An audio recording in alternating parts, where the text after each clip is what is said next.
नमो तस्स भगवतो अरहतो सम्मा संबुद्दस्स। नमो तस्स भगवतो अरहतो सम्मा संबुद्दस्स।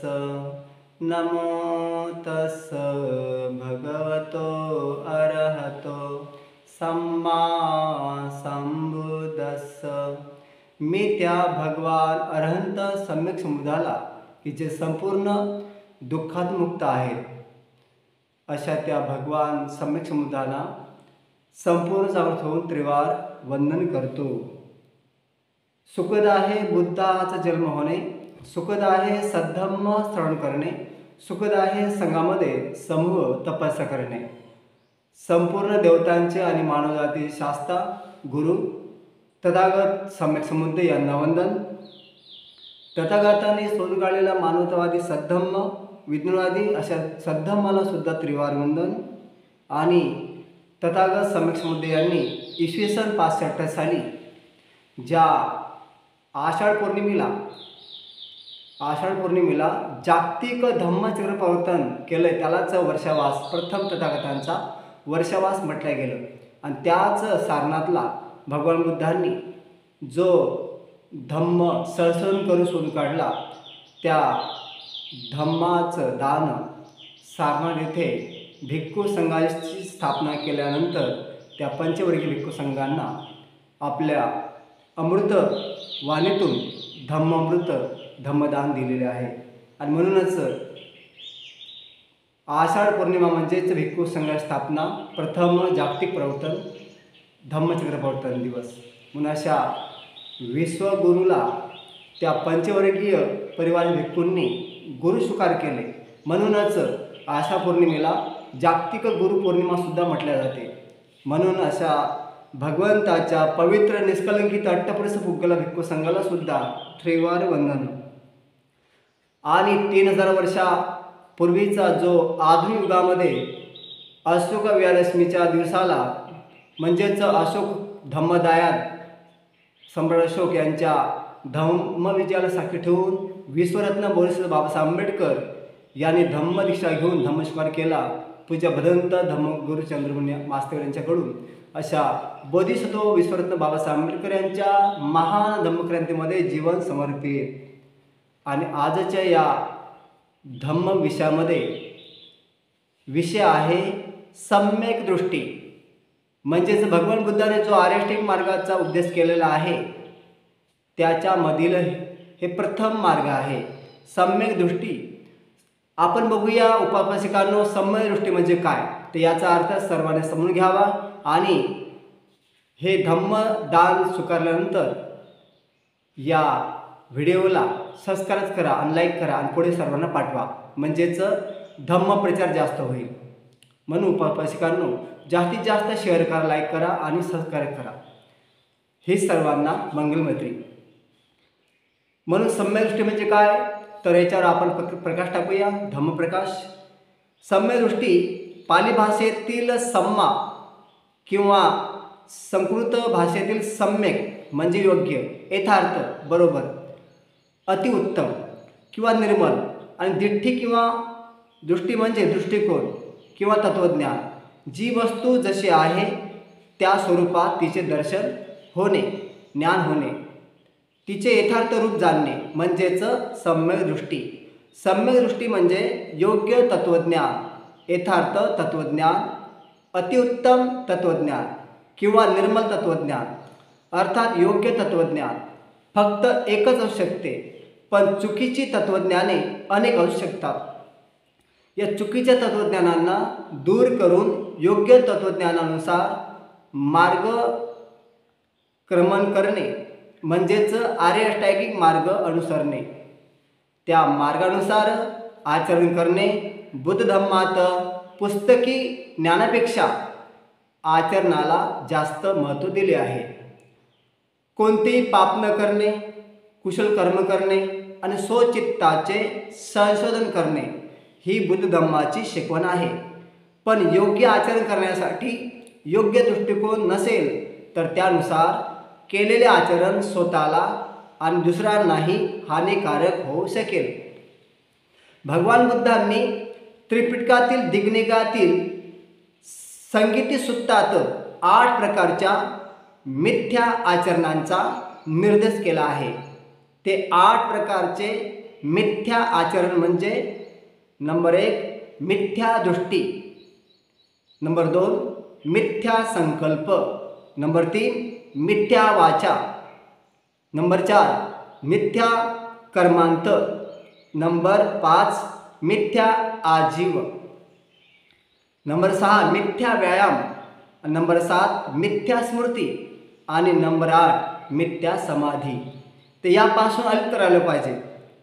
त्याच सूत्रातील पुढील 8 सम्यक आचरणांचा त्यांनी उल्लेख केला आहे. नंबर 1 सम्यक दृष्टी, नंबर 2 सम्यक संकल्प, नंबर 3 सम्यक वाचा, नंबर 4 सम्यक कर्मांत, नंबर 5 सम्यक आजीविका, नंबर 6 सम्यक व्यायाम, नंबर 7 सम्यक स्मृती आणि नंबर 8 सम्यक समाधी.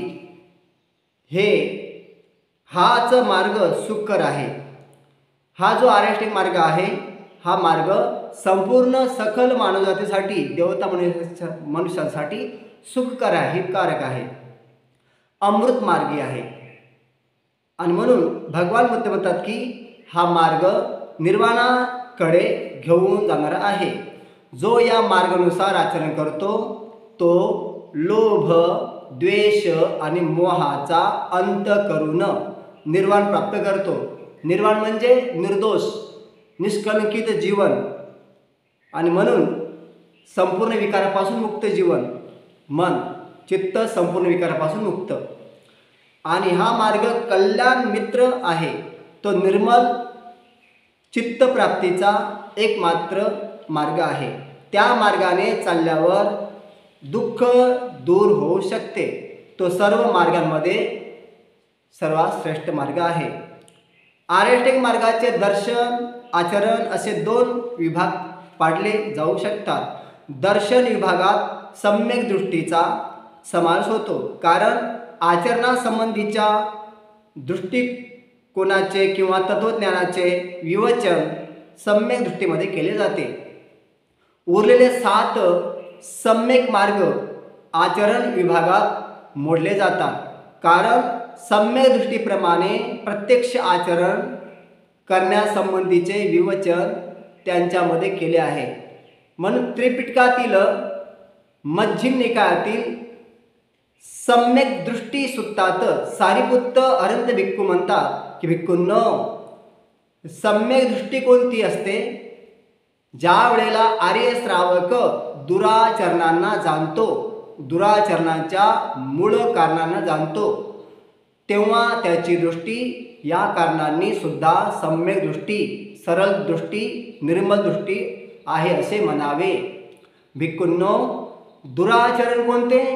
नंबर 1 जीवाची हिंसा करणे, नंबर 2 चोरी करणे, नंबर 3 काम भोगा संबंधी मिथ्याचार करणे, नंबर 4 खोटे बोलणे, नंबर 5 चाळी चुगली करणे, नंबर 6 कठोर बोलणे, नंबर 7 बास्कळ अनर्थ बळबळ करणे, नंबर 8 लोभ करणे, नंबर 9 क्रोध करणे आणि नंबर 10 मिथ्या दृष्टी असणे. हे दुराचार आहे. आयुष्यमानांनो, भिक्खूंनो, यांना अकुशल पाप कर्म असे म्हटले जाते. भिक्खूंनो, दुराचरणाचे मूळ कारण काय आहे? लोभ न करणे. सदाचाराचे मूळ कारण काय आहे? तर मोह न करणे सदाचाराचे मूळ कारण आहे. भिक्खूंनो, दुराचरणाचे मूळ कारण काय आहे? तर दुराचरणाचे मूळ कारण लोभ आहे. दुराचरणाचे मूळ कारण द्वेष आहे. दुराचरणाचे मूळ कारण मोह आहे. म्हणजेच लोभ, मोह, द्वेष हे दुराचरणाचे मूळ कारण आहेत. पुढे पुन्हा सारिपुत्त भिक्खू अरंत म्हणतात की भिक्खूंनो, सदाचरणाचे मूळ कारण काय आहे? तर लोभ न करणे सदाचाराचे मूळ कारण आहे. मोह न करणे सदाचाराचे मूळ कारण आहे. आणि भिक्खूंनो, जो आर्य श्रावक दुःख जाणतो, दुःख समुदायाला जाणतो, दुःख निरोधाला जाणतो आणि दुःख निरोधाकडे घेऊन जाणाऱ्या मार्गाला जाणतो, तो ज्ञानामुळे समदृष्टी असलेला असतो. सारीपुत्त आनंद भिक्खूंनी सांगितले कुशल कर्म कोणती आणि अकुशल कर्म कोणती, म्हणजेच पाप कर्म कोणती आणि पुण्यकर्म कोणती, म्हणजेच चांगले कर्म कोणते आणि वाईट कर्म कोणती, हे या सूत्रात सांगितले आहे. त्याचबरोबर कुशल कर्म कशी उत्पन्न होतात, चांगली कर्मे कशी उत्पन्न होतात, पुण्यकर्मे कशी उत्पन्न होतात आणि अकुशल कर्मे कशी उत्पन्न होतात, म्हणजेच पाप कर्म कशी उत्पन्न होतात, वाईट कर्म कशी उत्पन्न होतात, याचा कार्यकारण भाव सांगितला आहे. लोभ, द्वेष आणि मोह हे अकुशल पाप कर्माचे मूळ आहे. तर अलोभ, अद्वेष आणि अमोह हे कुशल कर्माचे, पुण्यकर्माचे मूळ आहेत. म्हणून आता पुढे बघूया हेतू. कोणतेही कर्म कुशल आहे की अकुशल कर्म आहे हे करणाऱ्याच्या हेतूवर अवलंबून असते. हेतू 6 प्रकारचे आहेत. नंबर 1 लोभमूलक हेतू, नंबर 2 द्वेषमूलक हेतू, नंबर 3 मोहमूलक हेतू, नंबर 4 अलोभमूलक हेतू, नंबर 5 अद्वेषमूलक हेतू, नंबर 6 अमोहमूलक हेतू. पहिल्या 3 हेतूंपैकी कोणत्याही एका हेतूने कर्म केले असेल तर ते अकुशल कर्म ठरते. एखाद्याच्या हातून जर केवळ अपघाताने जीव हत्या झाली असेल तर ती बुद्ध धर्माप्रमाणे हिंसा होत नाही आणि म्हणून त्या कर्माला अकुशल कर्म म्हणता येणार नाही. दुःख, दुःख समुदय, दुःख निरोध आणि दुःख निरोधगामिनी प्रतिपदा ह्या 4 आर्य सत्याचे यथार्थ ज्ञान म्हणजे सम्यदृष्टी होय. आपण मागे पाहिले आहे की ही 4 आर्य सत्य पंचोपस्कंदापासून वेगळी नाहीत. ही आर्य सत्य पाहण्यासाठी आपल्याला बाहेर कोठे शोधण्याची जरुरी नाही.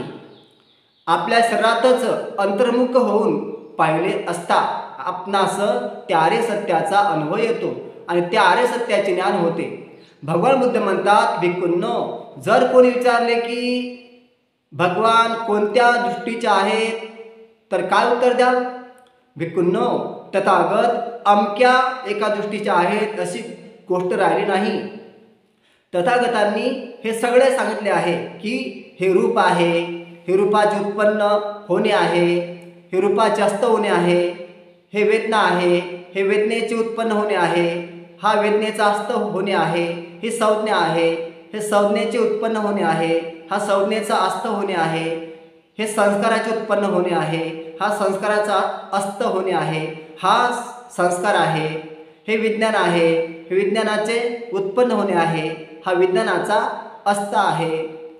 म्हणून मी म्हणतो की सर्व मान्यतांपासून, सर्व अस्तित्वांपासून, सर्व अहंकारांपासून, सर्व अभिमानापासून उपेक्षेने नाश केल्यामुळे, त्याग केल्यामुळे, सुटल्याने, उपादान राहिले नसल्यामुळे तथागत विमुक्त झाले आहेत. भिक्खूंनो, तथागत उत्पन्न होत किंवा न होत हे सदैव असेच राहत असते. सर्व संस्कार अनित्य आहेत.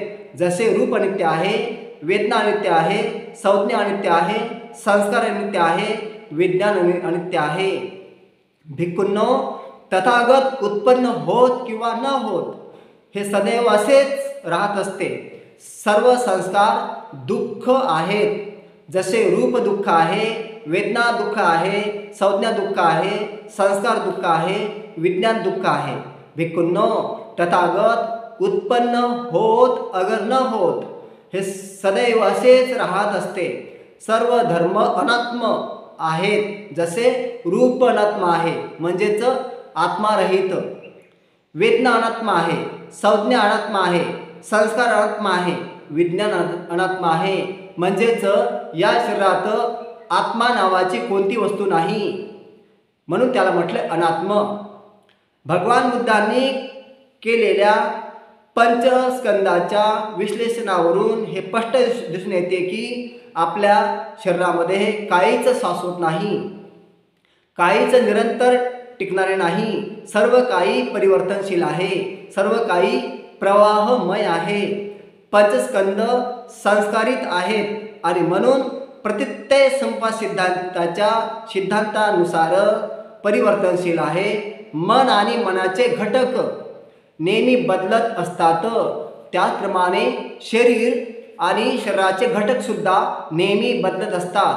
जो हे सत्य अनुभवतो आणि जाणतो त्याला सम्यक दृष्टी आली आहे असे समजावे. माणसाचे शरीर किंवा दुसरी कोणती वस्तू ही पाण्यावर आलेल्या बुडबुड्याप्रमाणे पोकळ आहे, मृगजळाप्रमाणे फसवी आहे. पाण्याच्या बुडबुड्यात किंवा मृगजळामध्ये ठोस असे काहीच नसते.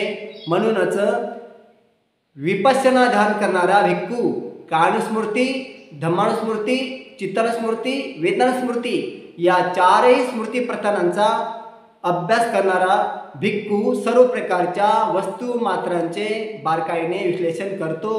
त्याचे यथार्थ रूप विपश्यना भावनेने पाहिल्यावर त्याला असे दिसून येते की सत्वहीन आहेत. अशा तऱ्हेने पंचस्कंदाचे विश्लेषण केल्याने विचारात प्रगल्भता येते.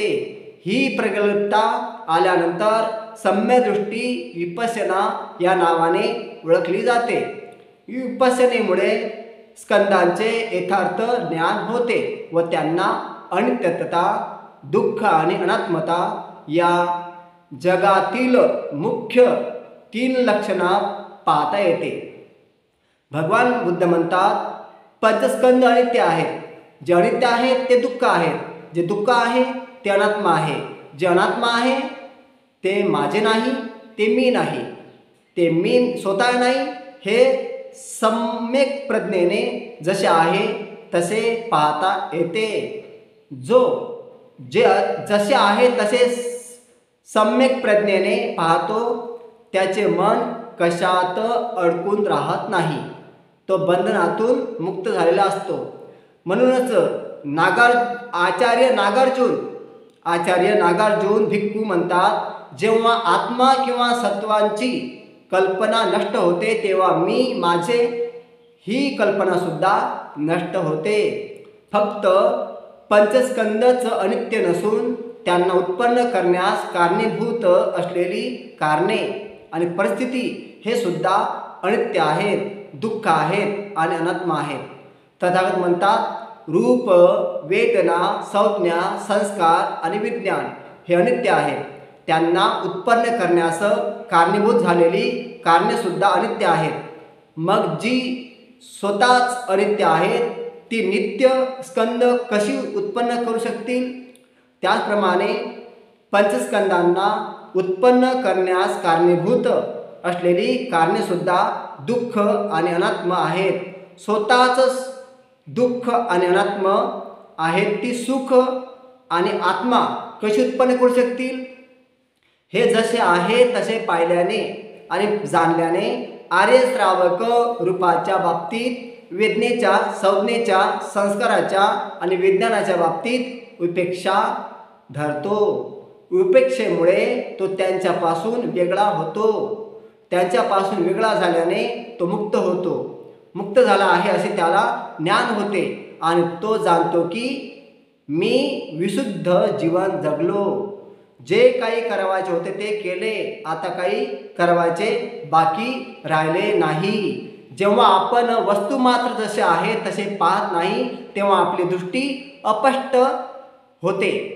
आपल्या दूषित पूर्वग्रहामुळे, आपल्यातील लोभ आणि द्वेषामुळे, आपल्या आवडी निवडीमुळे आपण इंद्रिय आणि इंद्रिय विषयांना यथार्थ रूपाने न पाहता मृगजळासारख्या फसवणूक करणाऱ्या गोष्टी पाहत असतो. आपली इंद्रिय आपल्याला भ्रमात पाडतात आणि त्यामुळे आपण वस्तू मात्र यथार्थ दृष्टीने पाहत नाही. आपला दृष्टिकोन विपरीत झालेला असतो.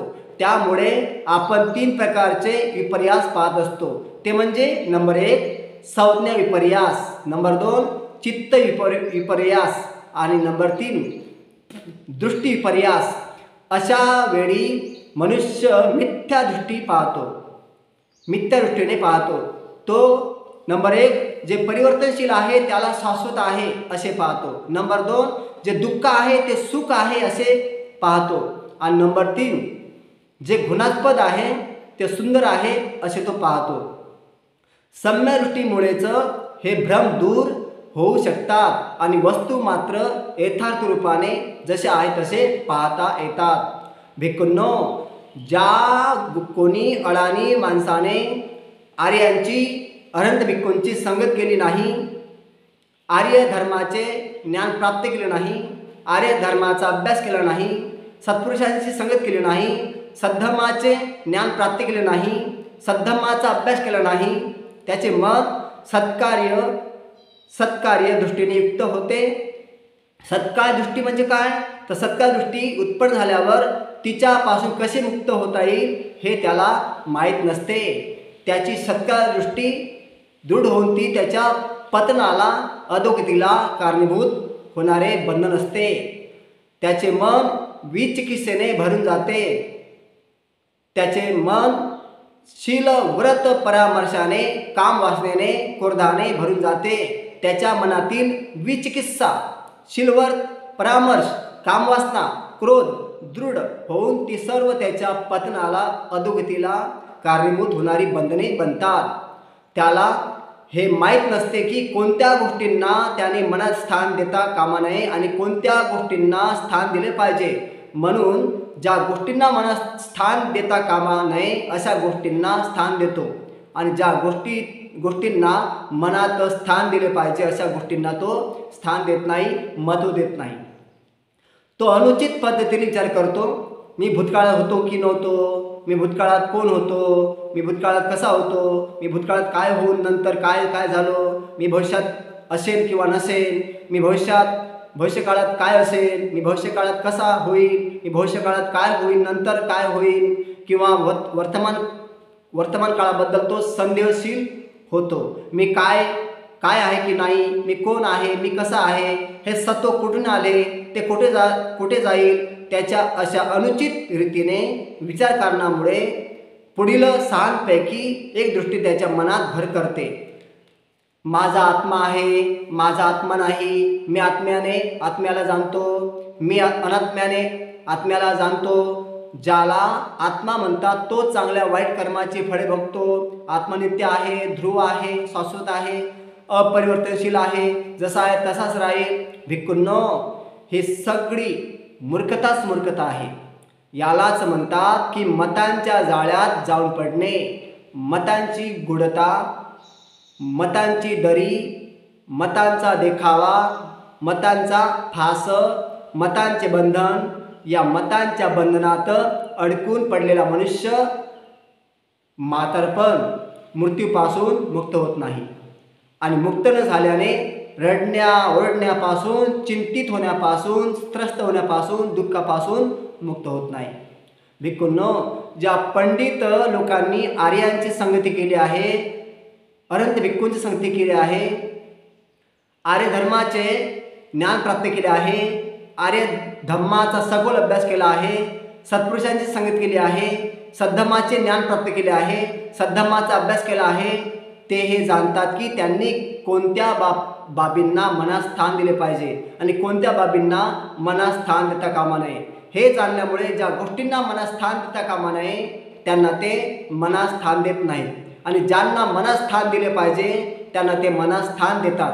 ते दुःख आहे हे चांगल्या प्रकारे जाणतात, हे दुःखाचे कारण आहे हे ते चांगल्या प्रकारे जाणतात आणि हा दुःखाच्या निरोधाकडे घेऊन जाणारा मार्ग आहे हे चांगल्या प्रकारे जाणतात। अशा तऱ्हेने जाणणाऱ्यांची पुढील 3 बंधने तुटून पडतात। नंबर 1 सत्कार दृष्टी, नंबर 2 विचिकित्सा आणि नंबर 3 शील व्रत परामर्श। ज्यांची ही 3 बंधने तुटली आहेत ते सर्व सुरतापन्न आहेत। त्यांचे पतन होणे असंभव आहे, त्यांची समृद्धी प्राप्ती निश्चित आहे। पृथ्वीवरील एक क्षत्री राजापेक्षा, स्वर्गलोकात जाण्यापेक्षा, समस्त विश्वाच्या आधिपत्यापेक्षाही अधिक चांगले सुरतापत्ती फल या जगात श्रेष्ठ आहे। एकदा भदंत यांनी भगवान बुद्धांना विचारले, म्हणते सम्यदृष्टी जी म्हणतात ती कितपत सम्यक असते? भगवान म्हणाले की हे कच्चायना, हे जग बहुतेक करून सत्वांच्या दोन्ही दृष्टिकोनांसंबंधी विचार करते. एक शाश्वतवाद आणि दुसरा उच्चतवाद. जो प्रज्ञावान यथार्थ दृष्टीने पंचस्कंदाच्या उत्पन्न होण्याला पाहतो तो शाश्वतवादाच्या दृष्टिकोनाला मानित नाही. हे कच्चैना, हे जग बहुताशाने इंद्रिय विषयांचा सदैव हव्यास करण्याच्या पाठीमागे लागलेले असते. जो आर्य आहे, जो पंडित आहे, तो लोभाचा विचार करीत नाही आणि हा माझा आत्मा आहे असे समजून इंद्रिय विषयांना कवटाळून धरत नाही. जे उत्पन्न होत आहे ते दुःख आहे, जे नष्ट होत आहे ते दुःख आहे. अशा तऱ्हेने जो पंडित विद्वान विचार करतो त्याला शंका उपस्थित होत नाही. तो भ्रांत चित्त होत नसतो. दुसऱ्याच्या मदतीशिवाय तो स्वतःही जाणतो. हे कच्चैना, इथपर्यंत सम्यदृष्टी आहे. शाश्वतवाद हा एक अंत आहे, उच्चतवाद हा दुसरा अंत आहे. या दोन अंतांना सोडून हे कच्चैना तथागत मध्य मार्गाची शिकवण देतो. वरील स्पष्टीकरणावरून हे लक्षात येईल की सर्व वस्तू मात्र प्रतीत